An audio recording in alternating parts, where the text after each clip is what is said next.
Welcome to i-QUIST Theory. In today's session, we will explore part 4 of the most common questions you will encounter during the DVSA Theory Test. Our videos feature some of the hardest and trickiest theory questions you might want to discover before you apply for your theory test. Don't forget to like and subscribe. Question number 1. You are driving on a motorway. What should you do if you miss your exit? A. Reverse on the hard shoulder and return to the exit. B. Continue to the next exit. C. Make a U-turn at the next emergency crossing point. D. Stop and wait for assistance.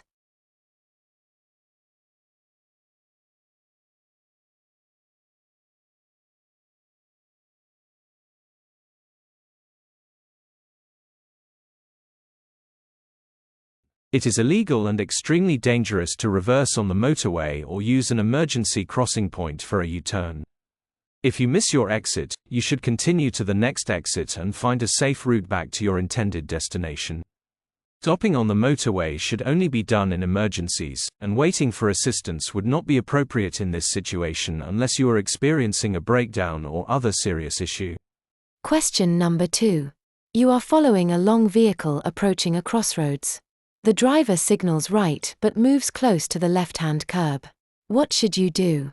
A. Overtake on the right-hand side. B. Warn the driver about the wrong signal. C. Wait behind the long vehicle. D. Report the driver to the police.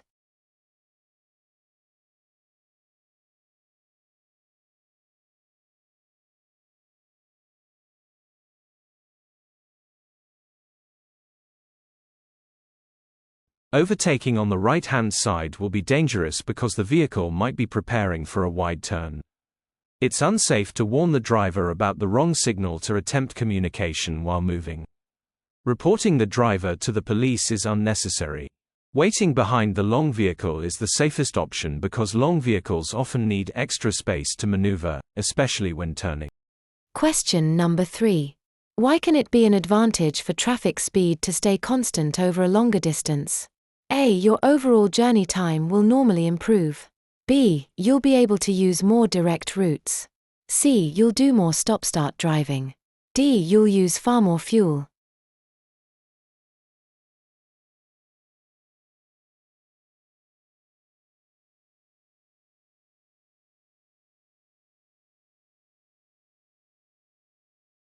Additionally, a constant speed can also lead to better fuel efficiency, although this is a secondary benefit compared to the primary advantage of reducing congestion. Maintaining a constant speed over a longer distance can help reduce congestion because it promotes a steady flow of traffic. By keeping a consistent speed, traffic can move more smoothly, reducing the likelihood of sudden braking, tailgating, and other behaviors that contribute to traffic jams and collisions. Question number 4. You are waiting to emerge left from a minor road. A large vehicle is approaching from the right. You have time to turn, but you should wait. Why? A. The large vehicle is slower and will not reach you in time. B. The large vehicle is approaching from the right, so it has priority. C. The large vehicle may obscure your view of oncoming traffic. D. You should always wait for large vehicles to pass before turning.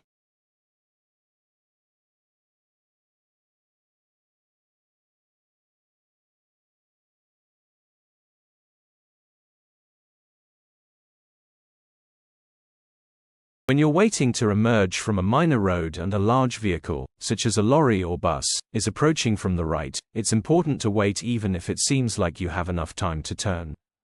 The reason is that large vehicles can block your view of oncoming traffic, particularly of smaller vehicles or motorcycles that might be hidden behind the larger vehicle.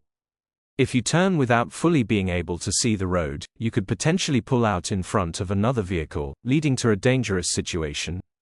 Therefore, it's safer to wait until the large vehicle has passed and your view of the road is clear before making your move. Question number 5. You're waiting to turn right at the end of a road. Your view is obstructed by parked vehicles. What should you do? A. Wait for a pedestrian to let you know when it's safe for you to emerge. B. Move quickly to where you can see so you only block traffic from one direction. C. Turn your vehicle around immediately and find another junction to use. D. Stop and then move forward slowly and carefully for a clear view.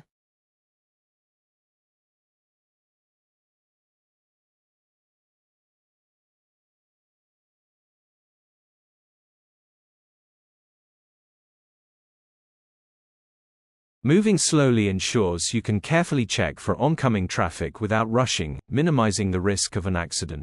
Question number 6. When you see a hazard ahead, you should use the mirrors. Why is this?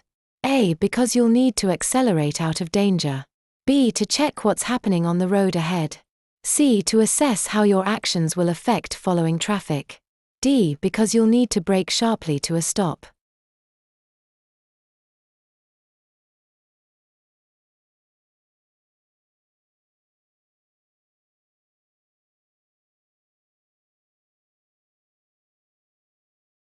Acceleration isn't usually the safest way to avoid hazards. It can increase the risk of a collision. Mirrors are for observing traffic behind and to the side, not for looking ahead. Sharp braking without checking mirrors can cause rear-end collisions if vehicles behind are too close.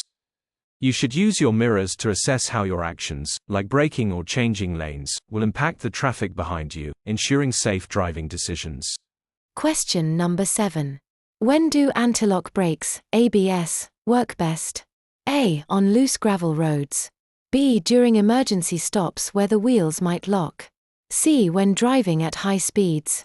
D. On wet or icy roads when applying light pressure on the brake pedal.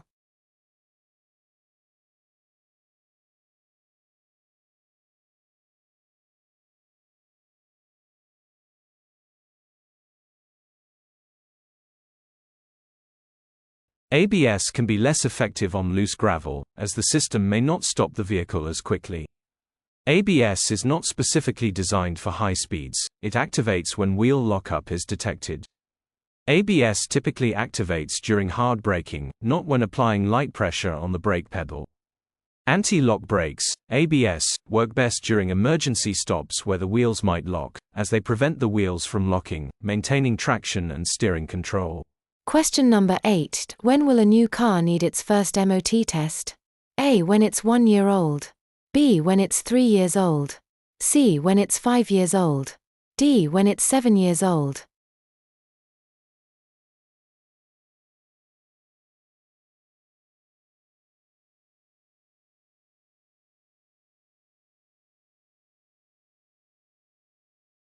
In the UK, a new car must have its first MOT test when it reaches 3 years old to ensure it meets road safety and environmental standards. Why an MOT test after 3 years? MOT stands for Ministry of Transport. The MOT test checks that your vehicle meets road safety and environmental standards. It's accepted that new vehicles remain roadworthy for the first 36 months of use. On the expiry of this period, the government requires that every car has a valid MOT. After the first MOT, the vehicle must be tested every year. You can be fined up to £1,000 for driving a vehicle without a valid MOT, because your car may not be safe to drive. Question number 9. What does it mean if the electronic stability control, ESC, indicator lamp lights up while you're driving? A. The ESC system has been activated. B. The ESC system has a fault. C. The ESC system is running a routine test. D. The ESC system is switched off.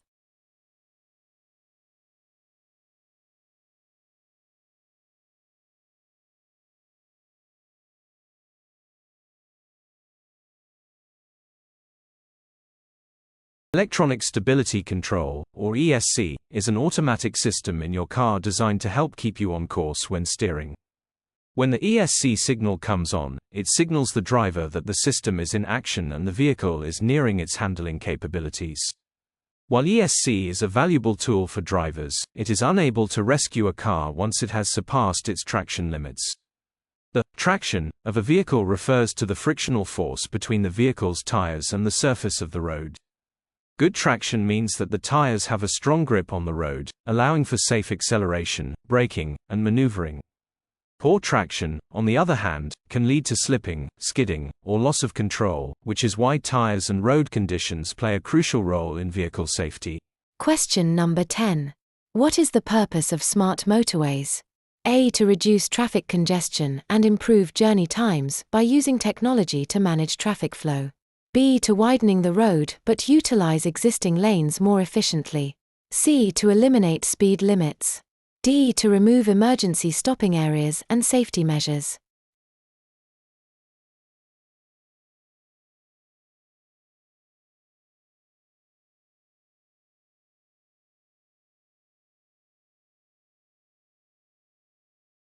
Smart motorways use technology such as variable speed limits, lane control, and active traffic management to optimize traffic flow, reduce congestion, and enhance safety, improving overall journey times.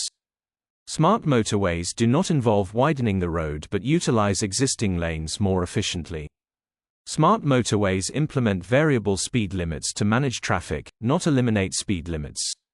Smart motorways include emergency stopping areas and safety measures, not remove them. Another way smart motorways aid traffic is by strategically opening and closing the hard shoulder to increase the volume of cars that the motorway can handle. Question number 11. You are looking for somewhere to park at night. When may you park on the right-hand side of the road? A. When you are in a one-way street. B. When you have your side lights on. C. When you are under a lamp post.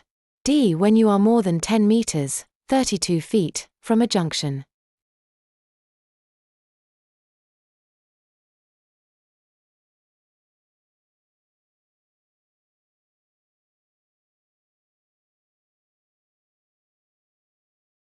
In general, parking on the right-hand side of the road is usually not permitted because it involves parking against the flow of traffic. However, there are specific situations when this is allowed. You may park on the right-hand side of the road if you are on a one-way street. Since all traffic is moving in the same direction, parking on either side of the road is typically permitted, as there is no opposing flow of traffic to obstruct. Question number 12. What will happen if your car's wheels are unbalanced? A. The brakes will fail. B. The steering will vibrate. C. The steering will pull to one side. D. The tires will deflate.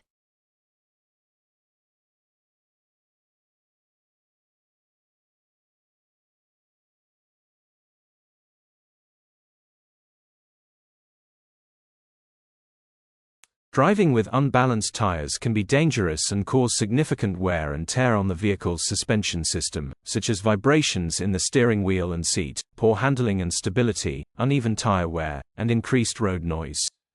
If a front tire isn't properly balanced, you'll likely feel vibrations in the steering wheel. If the problem is in the rear, you'll feel shaking in the seat or floor. Question number 13. You are waiting in a traffic queue at night. What steps should you take to avoid blinding the drivers behind you?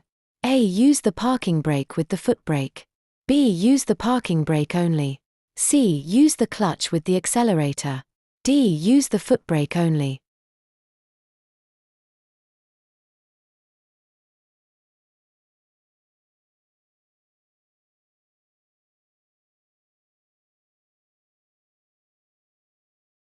In queuing traffic, your brake lights can dazzle drivers behind you. If you apply your parking brake, you can take your foot off the foot brake. This will deactivate the brake lights. Question number 14. In an emergency situation, how can you assist someone who is not breathing? A. Keep their head tilted forwards as far as possible. B. Raise their legs to help with circulation. C. Remove anything that's blocking their airway. D. Gently tilt the person's head back by lifting their chin and pushing down on their forehead.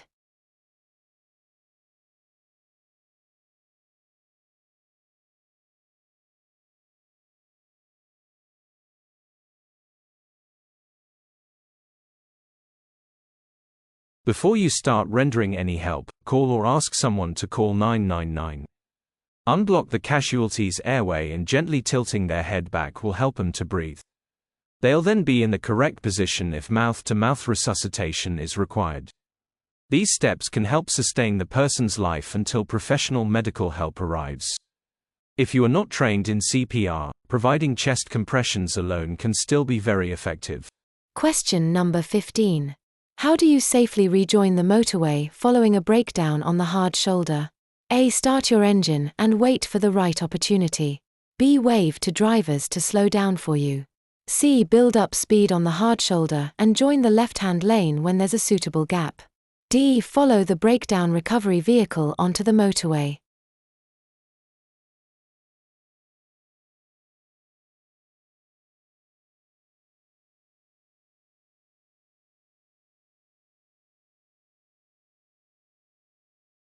Use the hard shoulder like an acceleration lane.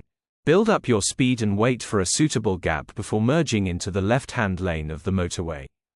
Was this video helpful? Make sure to hit the like button. Your support motivates us to create more educational content.